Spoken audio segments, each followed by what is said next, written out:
Remember to ask yourself, as opposed to what or compared to whom, when you are judging yourself, to make sure that you are judging accurately and fairly instead of comparing yourself to an arbitrary or long gone standard from a much different time period in your life.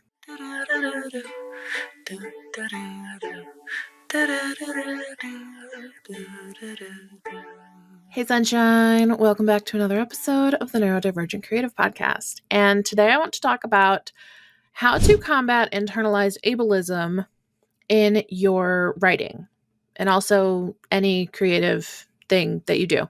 So we tend to get a little ableist on ourselves, possibly even without realizing it, because negative self-talk is often a result of ableism. Because negative self-talk typically says, I should be able to do this. I should be able to write on a schedule. I should be able to stay focused for longer periods of time. I should be able to this or that.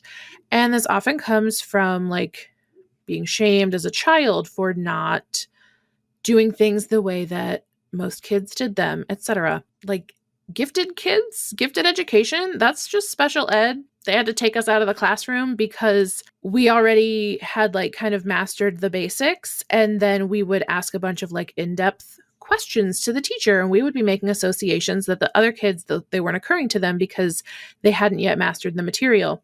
And so a gifted program is just saying like, you need to take these kids who are doing brain parkour out of the space so that we can focus on teaching most of the children who are in the average part of the bell curve. And then you also have like special ed for students who are the below average part of the bell curve, and they need like assistance learning the basics.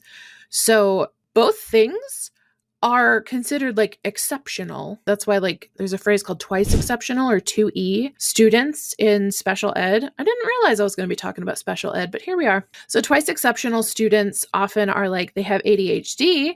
And so you can see that they have trouble focusing and they fidget a lot and they get distracted, and maybe they don't do their homework because there was no dopamine in the homework. I don't know. But then they're also like gifted in other ways and are like making those associations and are mastering concepts faster. And so you're like, well, I don't know where to put you. Like, do you need to go in like the below average for help with your focus and stuff? Or do you need to go into the above average because you're mastering things too fast and then you're bored, and so that makes your fidgeting worse, etc. And it's like, okay, well, whatever it is, the fact is that if you don't go to school and live in that little average center margin, you have negative self-talk that is comparing you to average kids, average people, average whatever. So this internalized ableism thing happens because you're like, oh, well, I can't focus on, we're going to talk about writing books because that's what we're talking about. I can't focus on writing my book.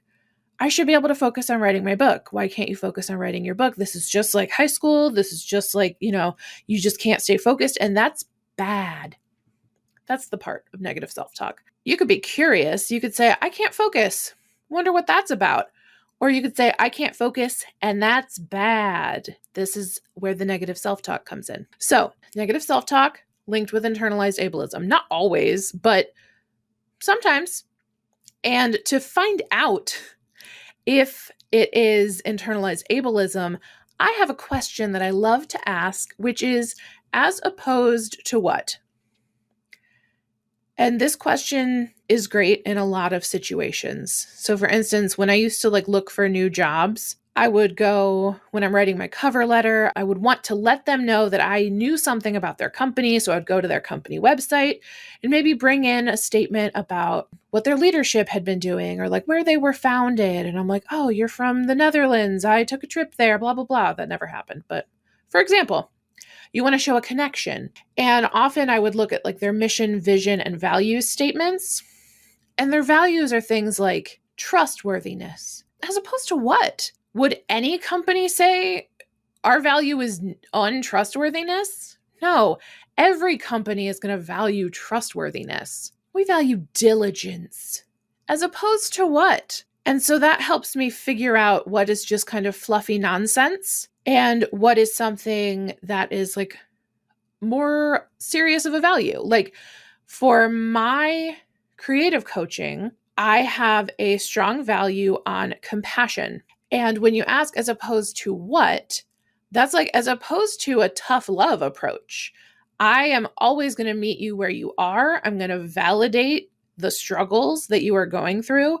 And then we're going to build to a solution from there. But first, like, I'm going to give you a hug. I am a soft hugs person as opposed to a tough love person. That's not to say that I never do tough love. Sometimes I'll just be like, it's your first draft. Quit overthinking it. Get back in there. But for the most part, I am soft and fluffy and a huggy bunny. I like it about me and my clients like it about me. So if you need tough love, I'm not for you. And that's, I'll miss you, but you should be with somebody who coaches in a way that you need coached. So this as opposed to what can help with the negative self-talk, because if you say, I should be able to focus, I should be able to write for 2 hours.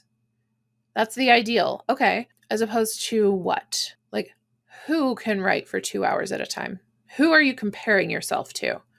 You're like, oh, well, when I was in college, I could write for 2 to 4 hours at a time to write a term paper because I had a deadline. Okay.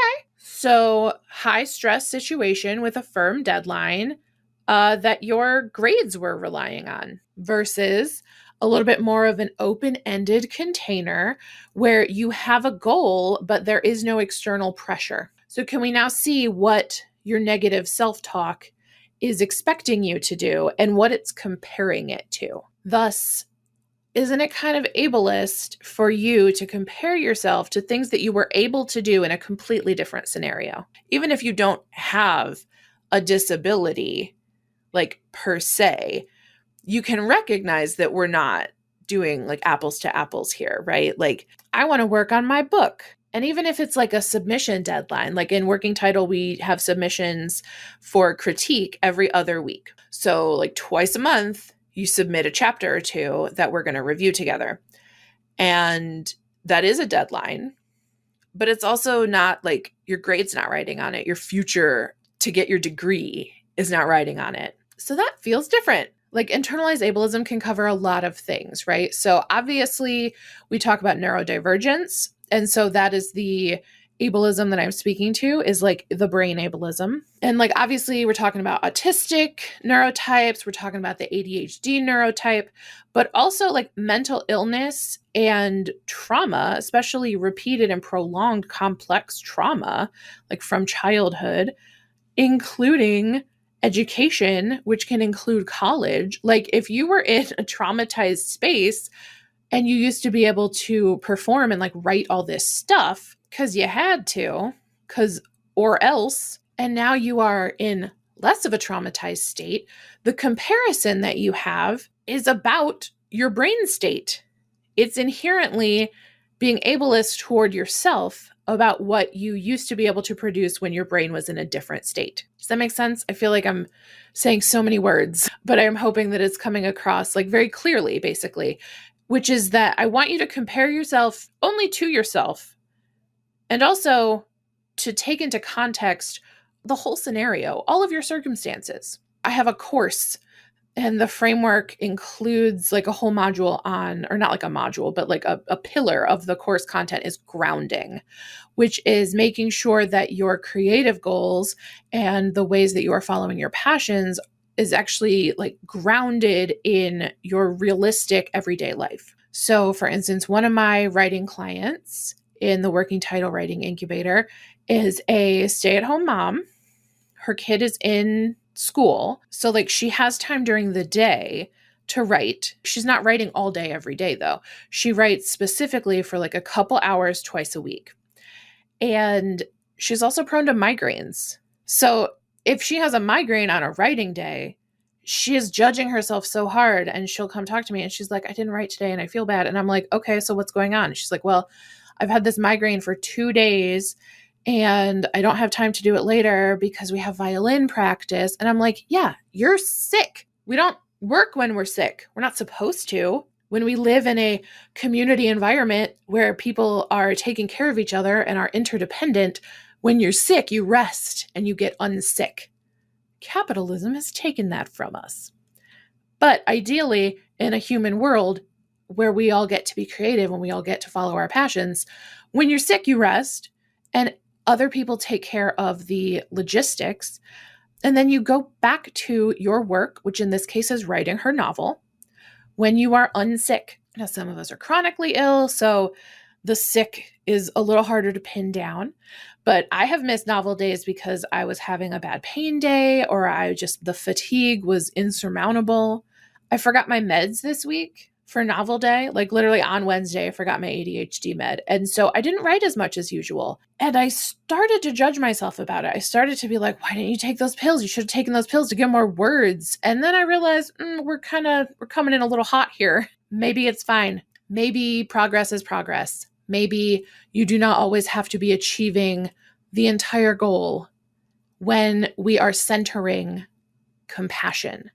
So like I said, one of my business values is compassion. That's not just me to my clients. That's also teaching and coaching my clients to be compassionate with themselves. So if you have a bad flare-up of your chronic illness, you missed your ADHD med that day so you can't focus, or just something's going on in your life. Maybe it's like the anniversary of a really traumatic event. I have written everywhere that I have like plans for the year. I put a big note at the top of March and at the top of August. This is my first year doing it, so I'm going to report back on whether or not it helps. But I say this month is hard because I forget. Somehow, I always forget that March is hard for me. And so I will have like a week to 10-day period in March where I tend to just kind of not do much stuff because my body is remembering all the stuff that we had to do 6 years ago during that wonderful week when I got my book deal. If you don't know that story, head to the previous episode. All this to say, check in on your negative self-talk and ask yourself if you are really making a fair comparison and holding yourself to a fair standard, given your mental and physical needs and abilities. Like, sure, you're capable of stuff, but if we did live in a world where you could trust that all the practical would be taken care of by your community, and all you had to do was rest, and then when you are feeling well, contribute, what would that look like? It's going to look way different from the version of you that has to get up and hustle and get the kids on the bus and make dinner because otherwise nobody else will. That's different, and I wish life wasn't like that. So, like, what if it's okay that you don't operate under those same parameters? What if it's okay that you don't write as much or paint as much or read as much as your friend who you really admire and look up to for all of the writing and reading and painting that they do? That's wonderful for them. They have a different life. Make sure that when you are comparing fairly. And make sure that when you are judging fairly. Because good grief, my clients and myself, we know how to judge ourselves to way harsher standards than we would judge anybody else. And that's a pain in the ass. And that is being an internalized ableist to yourself. So let's not do it. I also want to talk briefly about spoon theory. So if you're not familiar, spoon theory is the idea that, say you wake up in the morning and you have 5 spoons, like kitchen spoons, soup eaten, ice cream eaten spoons. And every activity that you want to do takes a certain amount of spoons. Now, neurotypical people, they don't have to monitor their spoons, or not neurotypical necessarily, but non-disabled people don't have to monitor their spoons because they just have spoons for days. Like this isn't even a thing. They're not even aware that this transaction happens because to them, it's not a transaction. They don't have to pick and choose what to get done necessarily, unless it really is like a time crunch, but it's typically not an ability crunch or an energy deficit, which is what we're dealing with autism, ADHD, mental illness. Like when you're depressed, some days you have to pick between showering and eating, and that's just part of that illness. It doesn't mean that you suck at being a person. It means that you have an illness, and we treat ourselves so freaking bad. Okay, I got to get back to the spoon theory. Okay. Treat yourself nicely, please. But okay, so you wake up, you've got 5 spoons. If you want to take a shower, that's a spoon. But if you also want to wash your hair, that's a second spoon. Now you have showered and washed your hair, and you only have 3 spoons for the rest of the day. So like you're probably going to have to eat really easy meals because you don't have the energy to cook a full meal. And also, if you want to do some work, you're probably going to have to do like kind of a lighter lift on your workload because you've only got 3 spoons to make it through the rest of the day. They may or may not roll over. Some people, if you take like a really easy day, you can do a little bit more the next day. Other people, it's 5 every day, like no matter what. And sometimes you can push through and borrow future spoons, but then you're going to be like laid out and you can't do anything. This is what I do when I do yard work. I'm like, oh, I feel good today. I'll do some yard work. And then I am on the couch for like 3 to 5 days because my back is on fire because I did too much physical labor and it sucks and I hate it. So that's a brief primer on spoon theory, but just check in with yourself on how many spoons you are using. And if you are using a lot of spoons just for beating yourself up, just for being a judgmental mean girl to yourself, that is not a good use of spoons. Stop doing that. Like if you spent those self-judgment spoons on actually writing, even if it's 20 minutes, even if it's a sentence, then guess what? Your book's getting written and you're talking nicer to yourself and not costing yourself any extra energy. Pro tips. This is why, like this sort of internalized ableism thing that we all have to work through, this is why I made Working Title a 12-month program, because you're going to have periods where you are not writing as much because of natural patterns, right? Some people don't create as much stuff in like the fall and winter when it's naturally colder, depending on where you are in the world. Some people are going to have like flare-ups and migraines and stuff and not be able to write according to their goals. Some people are going to freak out and run away and hide in the woods and then come back and be like, okay, I'm back. I'm going to write some more. It's a year long because I wanted to accommodate all of that. I wanted to be able to accommodate the need to take restful periods and not write as much. So this whole incubator was designed with neurodivergence and working through that internalized ableism in mind. Again, compassion, key value in the business. It's very good. I think I'm going to leave it there. Just wanted to talk about that negative self-talk reflecting internalized ableism more often than not. Remember to ask yourself, as opposed to what or compared to whom, when you are judging yourself, to make sure that you are judging accurately and fairly instead of comparing yourself to an arbitrary or long gone standard from a much different time period in your life. And make sure that if you have limited energy and spoons, you spend it doing the things that you want to do and not judging yourself for it, because that's going to eat up your energy and cause further lasting damage. Okay, this was rad. Thanks for spending this time with me, and I will talk to you again soon. P.S. You should join Working Title. It's workingtitlestudio.com. Okay, fellow storytellers, there is one thing that I want you to take with you. The fact that your story matters and you deserve to write it down. Are you going to let the inner perfectionist hold you back because you're afraid of getting a little bit messy along the way? Or are you ready to embrace the chaotic, messy, beautiful experience of your first draft, knowing that wherever you start is good enough to begin? Let me tell you about a game changer, my Working Title Writing Incubator. This is a 12-month writing incubator. It is not just a course. It is not just any old program. This is the place where your authorly dreams take flight. And as always, it is developed by a neurodivergent, disabled, queer writer, so you know it is top tier shit. Inside the incubator, I am pulling out all the stops to make your book inevitable. The only thing missing is your decision to come aboard and say yes to your book. Join Working Title today, and we'll turn your story into reality, one chapter at a time. Your book deserves a spot on that shelf, and it is time for you to claim it. So visit workingtitlestudio.com to take the first step towards finally finishing that first draft. Your story belongs in the world. So let's make it happen. As always, I want to shout out my amazing podcast production team, the Pancake Copycats, who specialize in marketing support for neurodivergent entrepreneurs, and songwriter Ashton Powers for writing and performing my intro. I'll see you later.